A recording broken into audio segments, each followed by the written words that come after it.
the heart of our energy policy is, the heart of our energy problem is, that we have too much demand for fuel. It keeps going up too quickly while production goes down. And our primary means of solving this problem is to reduce waste and inefficiency. Our trade deficits are growing. We imported more than $35 billion worth of oil last year, and we will spend much more than that this year. The time has come to draw the line. We could continue to ignore this problem, as many have done in the past, but to do so would subject our people to an impending catastrophe. Hello, I'm Paul Duke. On April 20th, the President of the United States, Jimmy Carter, addressed a joint session of the Congress to propose a comprehensive energy plan to deal with the diminishing resources and rising costs of fossil fuel. Here with me to discuss the President's proposal and its effect on the American people and the rest of the world are Dr. Glenn Seaborg, Nobel laureate in chemistry and former head of the United States Atomic Energy Commission, Dr. David Schwartz, energy economist and professor of economics at Michigan State University, and Fitzhugh Green, author and former associate administrator of the Environmental Protection Agency. In his speech, the President referred to an impending catastrophe. Do we really face that prospect, Dr. Seaborg? I think we face a very serious situation, and I believe I would agree with his use of the term impending catastrophe. And do you agree too, Dr. Schwartz? I really can't agree fully. I would say that our immediate situation is a very serious one in terms of resource supply. But the difficulty is that we do not have the facts about domestic reserves of oil and gas or coal, and neither do we have adequate information with regard to foreign oil and potential reserves, not just proven reserves. So I would say we just do not know. Mr. Green? Well, looking at it as an environmentalist, I would have to say that we don't shed crocodile tears over this situation, but we have been saying in the official and the private organizations that believe in saving our environment for some years that there's been excessive waste in the use of energy, and that has caused at least on a localized basis, many environmental disasters in terms of dirty air. So we are delighted that the President has come to grips with this problem, seen from our standpoint.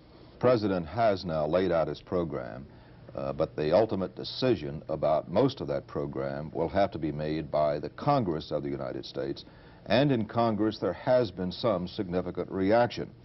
We also asked Senator Lowell Weicker of the new Senate Energy Committee and Representative Morris Udall of the House Energy Committee what they think of the President's suggestions. How is the Congress now reacting to the President's proposal? Well, the Congress is a big, bulky, difficult institution to move, but we can move when we have to. I would think that parts of the President's program will go sailing through. I think parts will be modified, and I think some parts may never see the light of day. But that's our system. The President doesn't make the laws, the Congress makes the laws. The President is the one person in the country who can give us an overall comprehensive proposal, and he's done that. I think most members of Congress start out with the assumption that you give the President the benefit of the doubt and you go with his proposals when you can. But I suspect they'll be worked over and changed in some degree, and I imagine that some of the proposals the President's made will be changed by him before we're through. I would expect with the Democratic majorities and the power available to the President, you'll get such action. Were this a split Congress, as it was prior to the election, I couldn't make that prediction. But I think that it would be a great source of embarrassment to the Democratic Party, considering they've got the chips both in the legislative and the executive branch if they didn't act.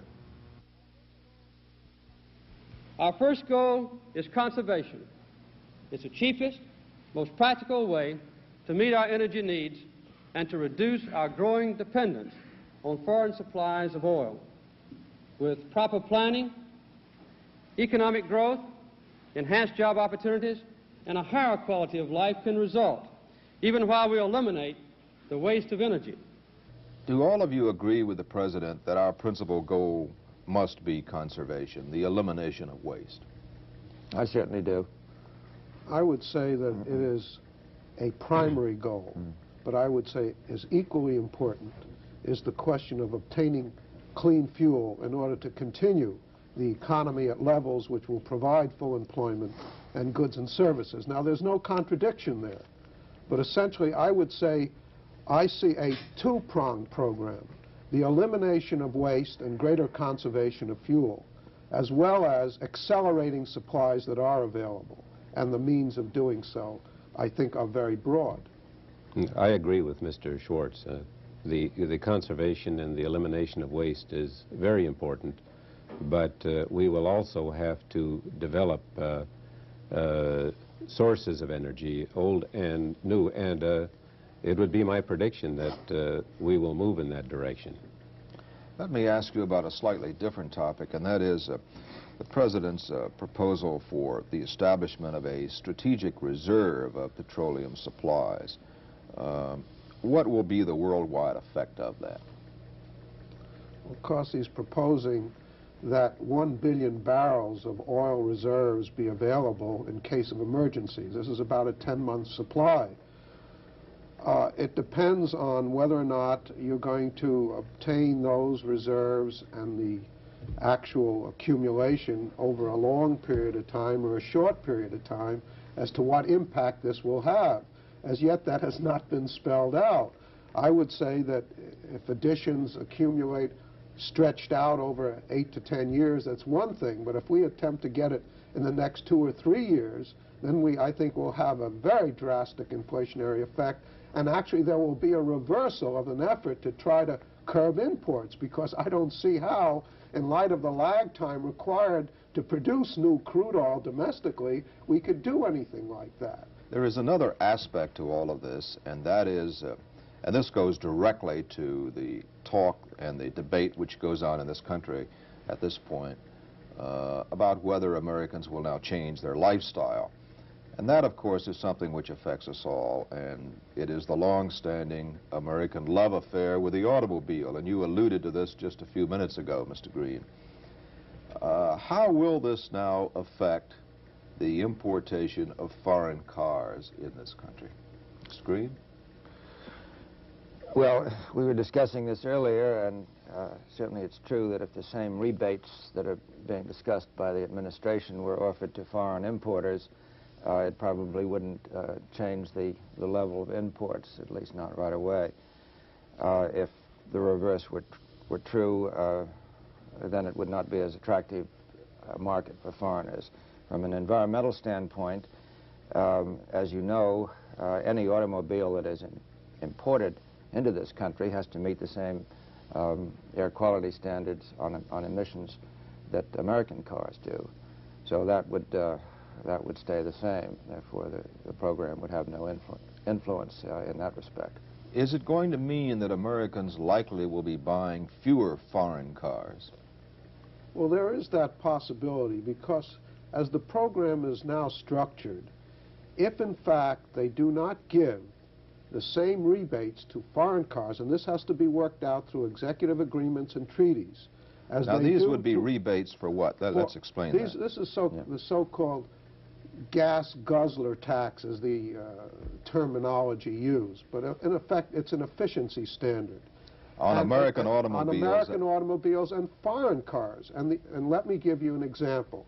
For example, in 1978, when this program would take effect, if it's passed by Congress, there would be a tax on a car whose efficiency is 13 miles per gallon of $478.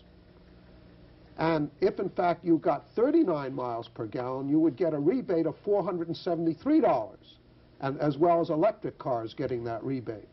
Now, if the foreign car does not qualify, that same 39 miles per gallon car in 78 does not qualify for the same rebate, obviously there will be a tendency and an incentive for a purchaser to buy a domestic car to get the $479 rebate in '78.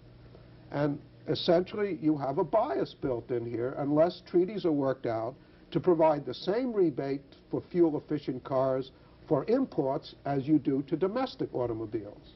Let's look more closely now at the President's speech and a third point which was emphasized by Mr. Carter.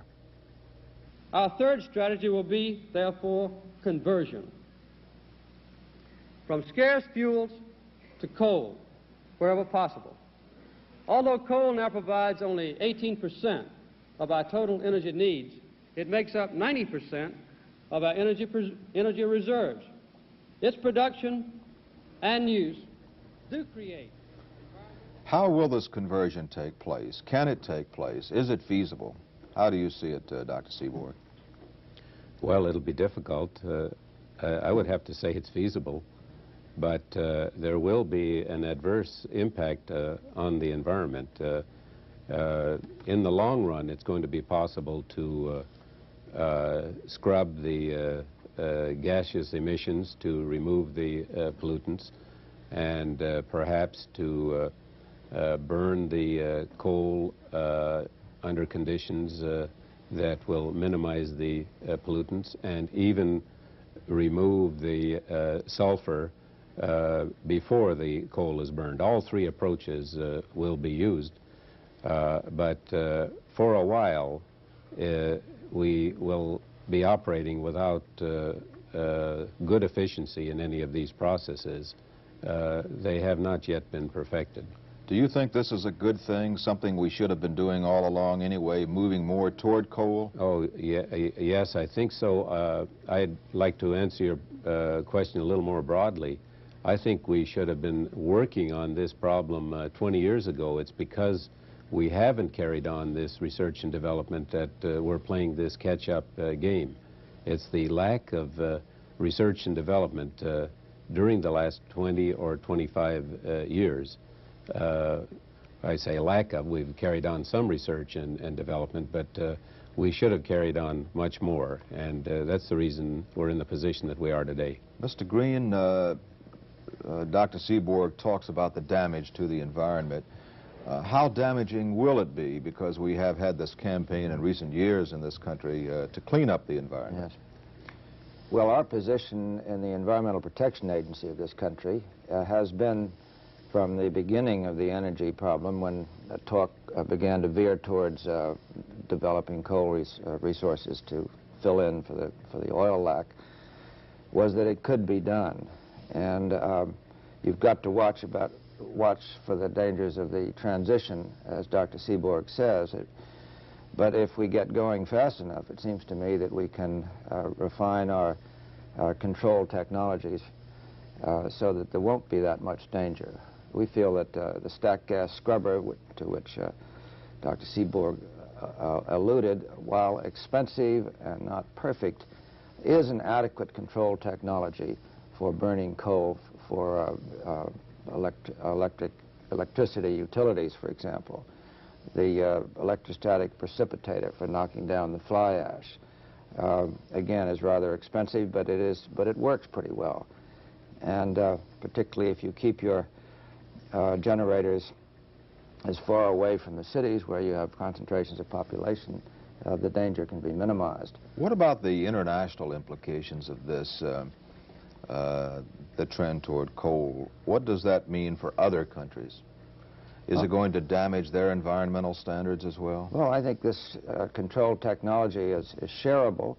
We've had an extensive sharing of the development of an environment program in this country with countries all around the world, through the United Nations Environment Program, through the Industrialized Nations Organization for Economic and Cooperative Development. We have found that other countries are developing controls as well as we are. We've learned a lot in Poland, for example, about how to get rid of the fly ash and the sulfur content of coal, because they have a tremendous problem there, both in the air and in the water. Well, the President didn't just leave it at coal. He talked about other trends as well that we could employ in our efforts to deal with the energy crisis. And we'd like now to look at Mr. Carter's fourth point. Our fourth strategy is to develop permanent and reliable new energy sources. The most promising, of course, is solar energy, for which most of the technology is already available. Solar water heaters and solar space heaters are ready now for commercialization.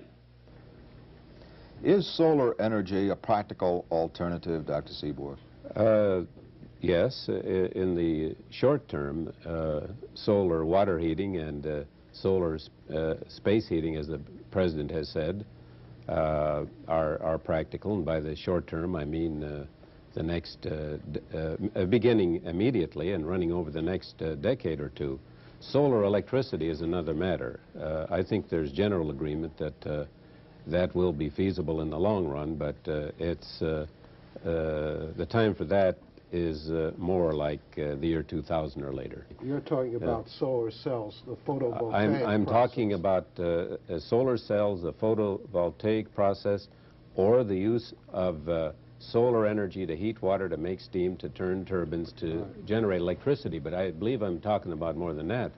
It's my personal opinion that we haven't yet discovered the method that we're going to use to change solar energy into usable form. We may go into a hydrogen economy, for example, somehow develop methods through research. And this, again, emphasizes the importance of research. I've got to say that over and over again, that develop methods that can split water into hydrogen and then use hydrogen as a fuel, which is almost a universal fuel that can be used to propel vehicles, airplanes, and automobiles, can be piped to homes to generate electricity through fuel cells. It can be burned as a substitute for natural gas and so forth.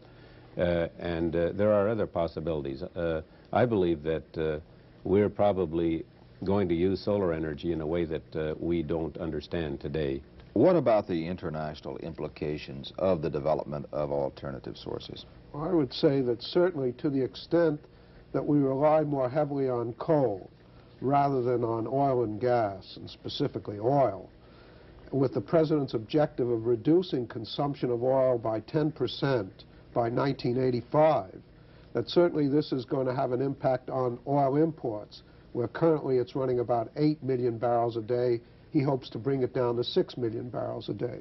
With the greater emphasis on solar, but although the President's program foresees introduction of solar beyond the year 2000 in any magnitude, that also will reduce the imports of crude oil. So in effect, I think it will have a favorable effect on our balance of payments, but it'll have a negative effect on exporting countries relative to crude oil. Let's consider atomic fuel for just a moment, because some weeks ago the President said that he would refrain from using or processing nuclear fuels and would not use plutonium in the building of reactors. Now, he's been hoping that other countries would join us in that policy. Is that practical? Is that realistic? In my opinion, no, that isn't realistic. I believe that other countries need nuclear energy to an extent that the extra increment that comes from the use of plutonium through reprocessing, they will consider necessary. And I would say the same thing about the breeder. The President hopes to stop the development of the so-called fast breeder, the plutonium breeder, throughout the world. And I think this is unrealistic. There are some countries that just feel they must use all the potential of the energy in uranium that comes through the use of the breeder reactor. I'd be interested to hear Dr. Seaborg's view on what we environmentalists are frequently talking about in this respect, namely the problem of taking care of the radioactive wastes. I believe that problem is solvable. It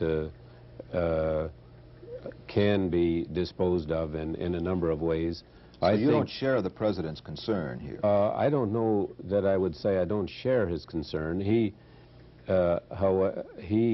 does feel that we will need, he puts it as a last resort, but nevertheless we will need the conventional reactors, the so-called water-cooled reactors, and he has even called for a streamlining of the licensing process so that these can be built more expeditiously. Well, in his follow-up press conference on Friday, April 22nd, President Carter spoke of international cooperation in the energy field. I think it's accurate to say that we've now taken the leadership in moving toward a comprehensive energy policy for our nation. I would hope that the other nations around the world would do a similar thing. There are other aspects of the energy question, though, that must be addressed. One is atomic energy, reprocessing of spent nuclear fuels, a move toward non-proliferation of atomic explosive capability. So there'll be a very complicated interrelationship involving trade. I think to the extent that we do conserve in our own country, we make it easier for our European allies and for Japan to meet their own energy needs. We now sap so much extra oil from the international supplies that it makes it more difficult for them. I think this will, over a period of time, reduce the intense competition that's inevitable for dwindling supplies of oil in the face of increasing demand. Dr. Schwartz, you talked a while ago about the inflationary impact of the President's program. But taking that program as a comprehensive package and looking at it overall, what effect do you think it will have on the economies of other countries, on the world, if it is approved by Congress substantially as recommended? Taking the program as it's now structured, what the President is looking for is a very marked decline in imports of oil, a major shift to coal, going from about 665 million tons of coal to about 1 billion tons of coal, with a greater reliance, therefore, on domestic resources, particularly coal, as a substitute for oil and gas. The automobile effect in terms of the tax and the rebate program has a potential with regard to imports versus domestic production of cars. I would say that as yet we can't be certain, but the direction of the program, I think, leads to three conclusions. One, that there is going to be a greater emphasis on domestically produced cars as over against foreign imports. Two, with the decline of imported crude oil, it will make available fuel to other countries, which in fact they may have been outbid for by U.S. imports. And three, with the greater shift to coal, the fact that you will release fuels, and particularly crude, for foreign countries. Let's go back to our congressional spokesman now and ask Congressman Udall and Senator Weicker how they see the international implications.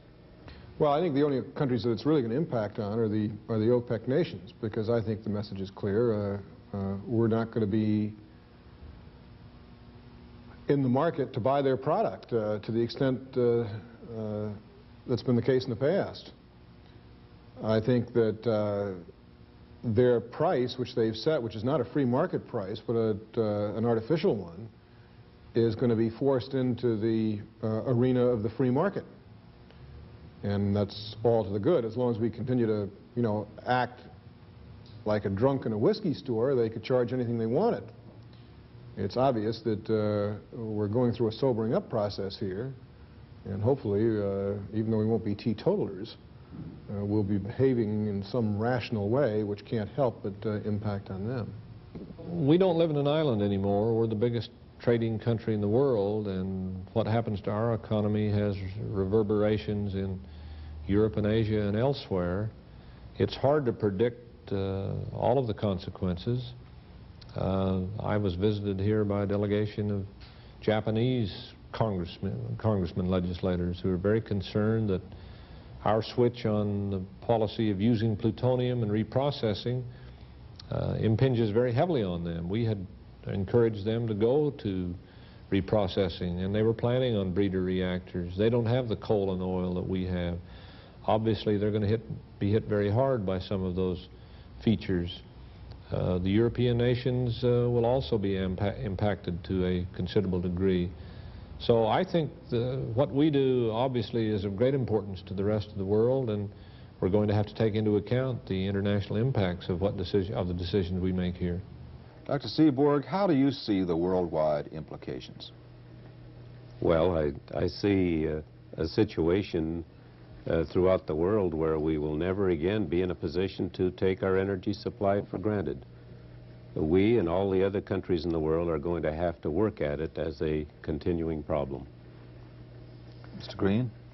Well, one of the things that makes us environmentalists content about the approach of this country through the leadership of our president to solving this problem is that he has consistently talked about meeting these new objectives and transitional exercises in switching from oil to coal, for example, and perhaps more nuclear effort, is that the environmental gains that have been made over the past 7 years won't be given up.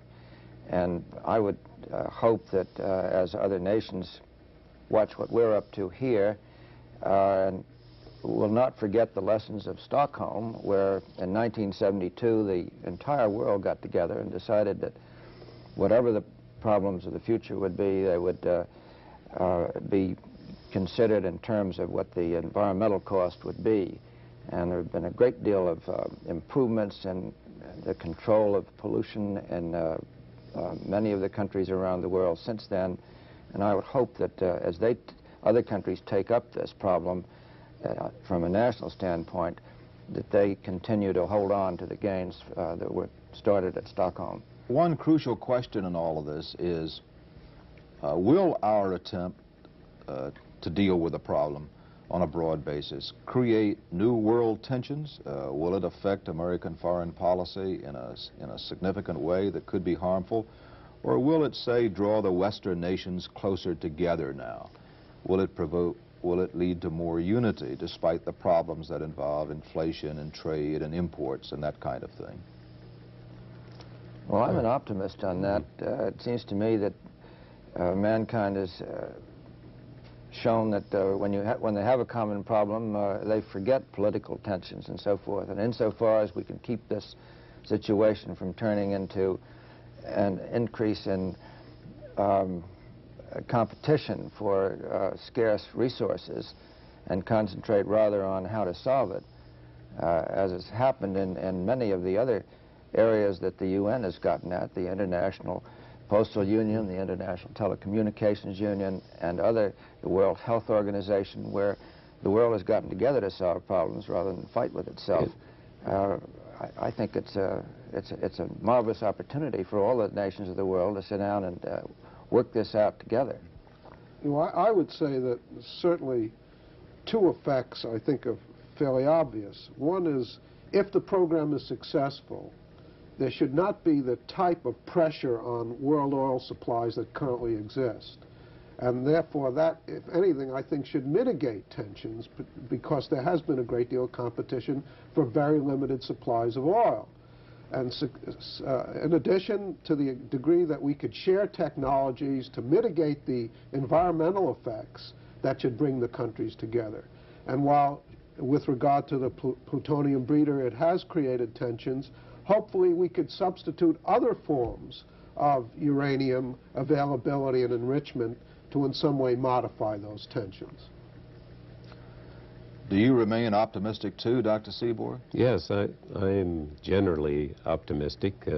The problems can be solved. The science and technology has the means to solve them.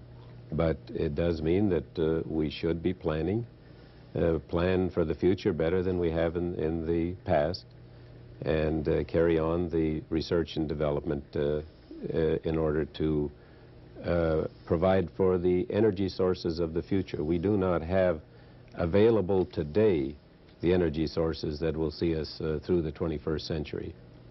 Well, thank you, gentlemen, for coming here and participating in this most enlightening discussion today. And our thanks also to Senator Lowell Weicker and Congressman Morris Udall for giving us their viewpoints as well.